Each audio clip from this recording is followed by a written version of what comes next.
Okay, so this is the last session for today. We have two more talks on social network data. The first one is by Nynke Niezink in the University of Groningen. We also have a community from the University of Groningen. Yes, thank you. So today I'll present to you the work that I've been doing for my PhD project under the supervision of Tom Snijders at the University of Groningen.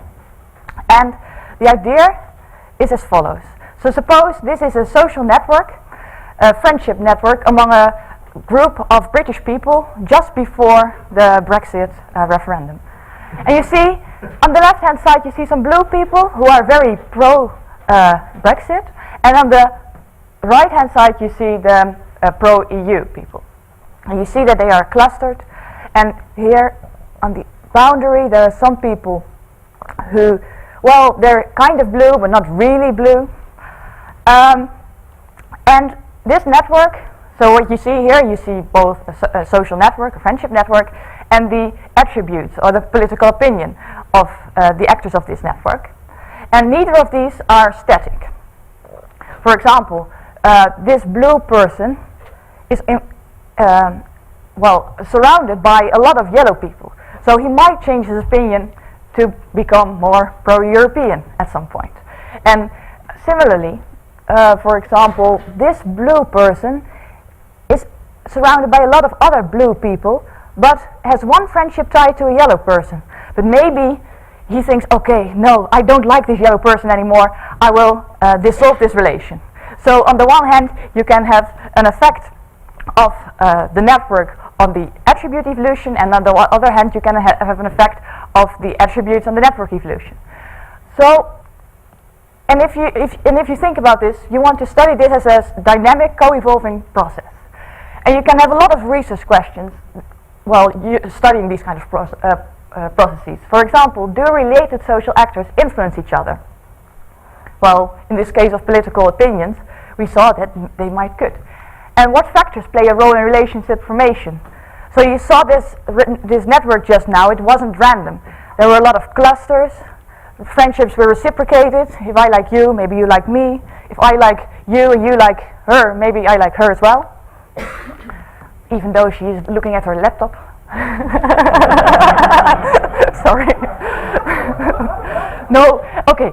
But in order to answer all these questions, we need to model the evolution of social networks and attributes of network actors simultaneously. And in the upcoming 50 minutes, I'll present you a model with which we can do this. And for this model, you need the following data. So you have a set of actors, and at a couple points in time, you collect the network among these actors, like 4 points in time or something, and you collect the attributes of the actors. And so I'll first present you the model, and then an application, and then some things that I'm currently working on. So the model that I'm using is the stochastic actor-oriented model. It was first developed in 2001, approximately, by Tom Snijders, so my supervisor, and I'm working on an extension of it, so for continuous actor attributes. The model is a continuous time Markov model on the set of all networks and, well, the space of all attributes. And we model attribute evolution using a stochastic differential equation, and the network evolution using a continuous time Markov chain. And we assume that the network evolves in tiny steps. So the network evolution proceeds in very small steps. And how only one tie may change at a time. So that is what is expressed here. And the network evolution is actor-oriented. And that means that actors control their own relations. So they control their outgoing relations. They decide to whom they want to form or dissolve their relations. And they do so at a particular rate. And the rate of change for an actor, we assume that to be constant over a period. And by a period, I mean a time between two observations. So period 1 is from observation 1 to observation 2. And they change based on their evaluation of the consequent network state. So for example, if they like reciprocation a lot, then they will try to form more reciprocated edges. So what does this look like? Suppose you start out, this is a small example, suppose you start out with a network among 4 actors. After a exponentially drawn waiting time, with as rate the sum of all the individual rates, and a change gets made, and who gets to make this change? Well, in this case, with probability 1/4 each of these actors, and it turned out to be actor 3. And what can actor 3 now do? He may dissolve his relation to actor 1, he may create a relation to actor 2, or do nothing at all, maybe he's just fine with the situation as it is now, or he can create or reciprocate the relation to actor 4. And as I said, this actor makes this decision based on his evaluation of the network state that follows, based on a multinomial logit choice model, where this function f represents an objective function. And in this objective function you can incorporate all kinds of mechanisms that guide network evolution according to your hypothesis or your thinking about how this network may evolve. So you may have an out degree effect, dealing with the general density of the network. You may have a reciprocity effect, as I discussed earlier, a transitivity effect. But you can also include effects that are based on the attributes, for example, the political opinion of all the other actors in this choice model, or attribute similarity effects.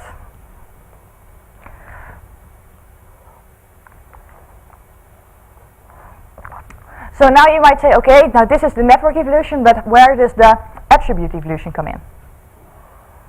Well, we use a stochastic differential equation to model the attribute evolution. And this is actually quite a simple stochastic differential equation. It's just a linear equation where the change in the attributes of actor I depend linearly on their current value and also on an input vector of covariate effects. This input vector may contain the gender of a person or his age, but also may contain effects of the network. So maybe people who have no connections at all are more likely to become extreme in their values. So those kind of things you could model by including effects of the network in this input vector. And then finally we have a Wiener process. And if you remember, I had this rate, this period-dependent rate, to account for differences between periods, and the rate lambda m in the network evolution model. Also here we need to account for differences between periods, and we do that by using the scaling parameter tau m.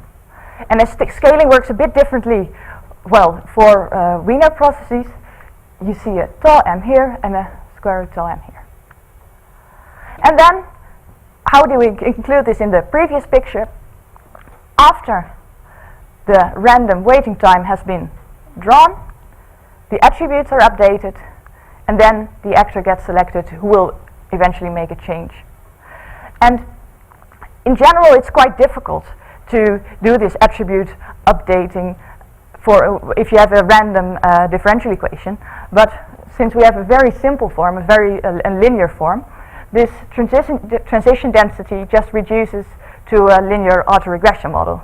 So that's convenient. And these parameters are very non-linear. So these parameters A delta t, B delta t, and Q delta t are very non-linear in A, B, and G, but yeah, they're computable. So that's so far about the model. And now we're going to apply this to the following example. A while ago, a couple of years ago already, there was quite a fuss about a paper that appeared by Christakis and Fowler on the contagiousness of obesity. So what they observed was that there are clusters of obese people in social networks. And why are these clusters there? Well, as they say, these clusters did not appear to be solely attributable to selective formation of social relations, but obesity appears to spread through social relations. So there's some kind of influence effect going on when it comes to obesity. After their paper, after this paper got out, a lot of other people tried to replicate their study, and many didn't find especially this result, that obesity is contagious, but this is like the motivation of the following study. So I'm using the data collected by Kayla LaHaye, and she also did this same study, but not with this model. It's data on 165 high school students, and of which 70 are girls. They're in 12 home groups, and what you see here is the social network, the friendship network, at the first time point. And you see the blue for the boys, the red for the girls, and some nodes are gray because they were not available at that point in time. So we don't have any network information for them. So they have incoming ties but no outgoing ties. And also for all these children, the body mass index was measured as a proxy for body mass index. By the way, I'm not for sure whether you're all familiar with it, but it's defined as someone's weight divided by his height squared. So it's a measure for obesity, with which you can. How old are they? 14. Yeah, 14, 15. So it's changing a lot still. Yeah, you're right. So these are some summary measures, and what you can see here. So I would like you to focus on these two lines. So what you see here is that the BMI of girls and BMI of boys differs quite a lot, and this is because, in general, the body mass index of women is a bit higher than that of men because they have more body fat. So we have to account for that by centering. And what we also see is that, contrary to our hypothesis that people become more similar over time, maybe. So this is network autocorrelation, a measure about measuring how similar connected people are in their attributes. And we see that instead of that value increasing, it decreases over time. So this is already a suggestion that maybe something different is going on than what we would expect it based on the Christakis and Fowler theory. And indeed, first I'll tell you what the model is. So to model network evolution, we use purely structural effects. So effects, just endogenous effects of the network based of the network on its evolution, and effects of gender, home group, and BMI. And for the stochastic differential equation model that we use for BMI evolution is a very simple one. So we have a linear effect and a feedback effect, intercept, and an effect of an average alter effect. So measuring the effect of the average of someone's alters on someone's own BMI evolution. And here are the results that we found. First, I highlight the BMI evolution results. And what you see here is that, there is not really effect of BMI on friendship evolution or an effect of, or an influence effect of someone's friends on someone's own BMI evolution. So neither the influence nor the selection hypothesis that were confirmed or found by Christakis and Fowler are found here. For the purely structural effects, I won't go into detail about all of them, but we see some very general mechanisms that we usually see when we look at network formation, namely that there's a fair amount of reciprocity, there's a large amount of transitivity, there's not so much cyclicity, so there are not so many directed triangles, which means that there's not a lot of hierarchy forming in friendship. But in friendship, this is, not something that you would expect anyway. And then, finally, some covariate effects. If you share the same home group, you're more likely to become friends. females are less likely to send friendships, but more likely to receive them. That's what's said here. And here's as expected. Well, friendships are more likely to form between people of the same gender, children of the same gender. So far about this model. I mean, this is not a. I'm not claiming that I now disproved Christakis and Fowler's work, but it's just an illustration of the method that I've been using, and that might be useful for using, for studying these questions later on. So this is my PhD work, and I've been working on this for quite a while. But something that I'm currently working on, and I thought maybe if I have such a big audience, maybe you have some ideas as well, is the fact that these parameters that I just showed you are estimated with the method of moments. So for the model, also a maximum likelihood estimation procedure is available, but what people mostly use, because it's faster, is the method of moments. And so these are used to estimate the parameters. And the standard errors are then estimated in the following steps. And we compute the standard errors then by simulating k-coevolution trajectories. So you simulate the network and attribute coevolution trajectories.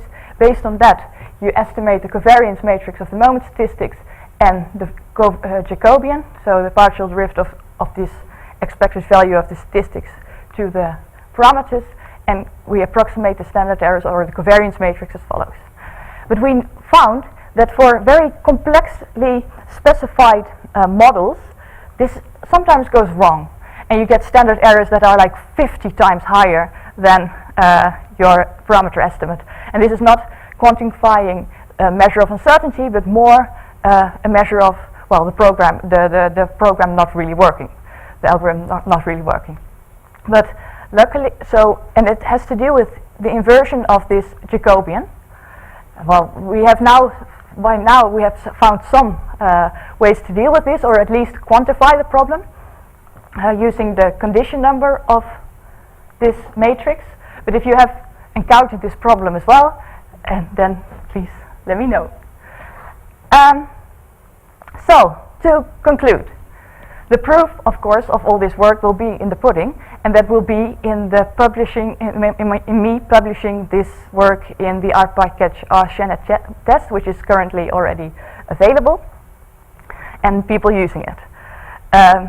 If you want to learn more about the method, you can go to this website or send me an email, of course.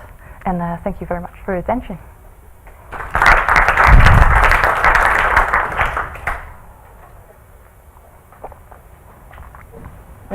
Could your problem with inversion just be that some of your parameters are colinear? So that's what tends to happen. Yeah. So it might be you're just measuring some of the covariates are just measuring the same thing.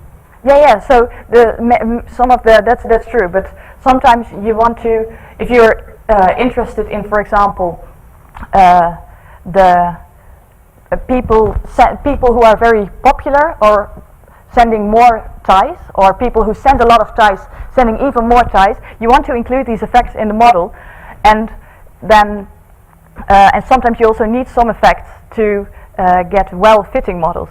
So it's then a balance between what you're interested in and whether you can estimate the standard errors correctly. Yeah. So you need to use some kind of sort of penalized method, so let's say or something like that. Maybe. Yeah, might be. Yeah, I don't know. Oh yes, thank you. If you apply these methods to the data set at the beginning, would you be able to evaluate if, for example, people pro-Brexit are more keen to establish new connections? Yeah, so actually that data set was more hypothetical. So it's really a shame that I don't have data on that. No, but that would be very interesting. And also to see whether there was any influence going on. Because what I guess, in the case of Brexit, that there are quite a number of edges between the two groups still here, and maybe in the Brexit case it's less. But okay, that's maybe more something for over dinner. It's not actual data. No, it is not actual data. No, this is simulated. Yes. in the kind of the original stochastic actor model, you could only use this. Your covariates could only be discrete and ordinal, and so the extension that you did in making it continuous is actually very nice. But how many continuous variables continuous covariates are you able to include? Is there kind of a... Well, theoretically, many. Practically, so far, only one. Because of computation, or is it really just... No, because of my implementation. So I've implemented this in the RCNet package, which has a front end in R and a back end in C++. So I had to dive into the C++ part, and I thought, okay, I'll first get it for one, and then after that I can extend the whole thing for many variables. But in general, also what I presented here, that's for, more than one continuous variable. Reasonable number would be... Yes, exactly. Yes? What do we know about the identifiability of these models? Is it obvious that they are identifiable? Because I wonder about whether you see, suppose you see clusters of obese people and clusters of non-obese people. Can you determine cause and effect there? Do people segregate, or do people influence each other? So the nice thing is that you see clusters of obese people and clusters of non-obese people, but that's not the data, or that's not the thing that our analysis gets its power from. It's from the change that you see over time. Okay. So yeah, So on the other hand, if you had just static snapshots, would it be at all possible to make inferences like that, or? Well, not using this model, then you would have to use the stationary model corresponding to this model, or you would turn to exponential random graph models or another kind of model. Yeah. Yeah. Okay. I was a bit confused about the model. So the time is continuous. Yes. But the edges can change only one by one. Yeah. And you get to see different certain times, different snapshots of these. Yes. And so in principle, in the second observation, everything could have changed? Oh, well, not there should be some sort of stability. So there should be some change, but also some stability. If everything has changed, then you don't. Then it's. What's the assumption behind that? Well, we usually say that the Shakar index, so the amount of network change, should be above 0.3. But this is just like there's no theoretical background behind this. But so it should be fairly stable, but not completely similar, because then there's nothing to do inference on. Yeah. From medical studies, do you know when obesity is becoming a problem for a person? Is happening in when you are 14 or 16 or 18? I think it's the true question is you're using a time window. Maybe the big change was happening before or after, and you are just not capturing what is going on. Yeah, that's true. I think, like, I'm not a medical specialist or anything, but probably obesity becomes a problem way earlier. And the time window, I'm sorry that I didn't say this before, but the time window that we're looking at here is a bit more than a year. So BMI for these people is also fairly stable. So it may be interesting to look at BMI for over a longer period of time, and maybe also for people who are a bit older, because these are still children in their adolescence, so they're still really developing a lot, and BMI is also not constant for them over time. So there's a lot of things to say about that. Do you have information on the family? No. No, yeah, we should. They should. Nynke once again, and thank you.